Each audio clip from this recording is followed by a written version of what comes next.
Hey y'all, it's Ollie, my friend Howard. So I'm down here visiting from Memphis and staying with him. And everybody has a background. Everybody has a story. Everybody comes from trauma. Everybody has had events happen to them in life. None of us have been spared pain and suffering in our lives. We are blessed to have been able to continue to be able to, and pray that we will continue to be able to experience this process of spirituality, this process of awakening. I was messaging somebody today on Messenger, and she had mentioned that it was such a beautiful, amazing process. The road to spirituality, the road to spiritual awakening.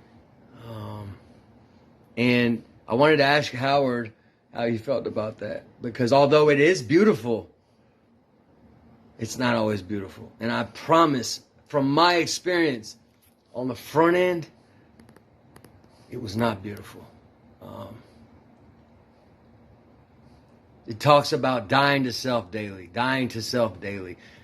It talks about the fact that we are driven by self, driven by fear, innately not driven by spiritual principles, not driven by the spirit, not driven by things, driven by self. And I spent my whole life learning these things. Like Howard talks about, everything we know, we've learned. This is learned. So this process is a totally different process, and it's painstaking. It's not always beautiful. It's not always easy, and it's not always pretty, and it's not comfortable. It is not comfortable. Howard, what do you think about it?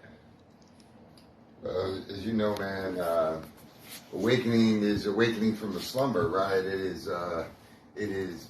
That means that we're asleep, that we're not here, man. That we're living in a dream world, and for me, awakening is about the stripping away of everything that I thought I knew, everything that helped me to survive to this day, my identity, my ego, who I am, whether I'm a man, whether I think I'm a man or a Marine or a felon or a drug addict.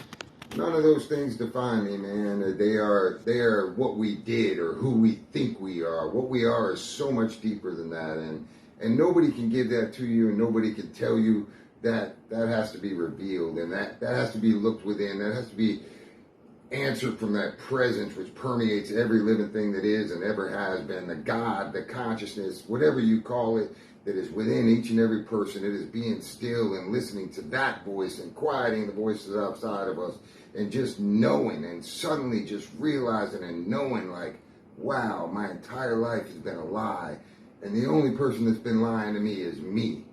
And how do I continue to stay with that? How do I continue to touch that perfect God and that perfect light that's within all of us? And that's a struggle, because we continue to listen to the people that are outside of us. We continue to want to be moved by the crowd. We continue to want to follow the fleshly desires of this world. And make no bones about it, spirituality and awakening is a painful, destructive process. It is the murdering, it is the killing of everything that you think you are, so that you can have a new realization, so that God can fill your empty vessel. It's the emptying of this vessel to be filled up by God, or whatever you call it, so that you can have a new experience with Him and with everybody else that's worldly. But the sins of the flesh, as you call it, they keep calling, man. They keep calling us.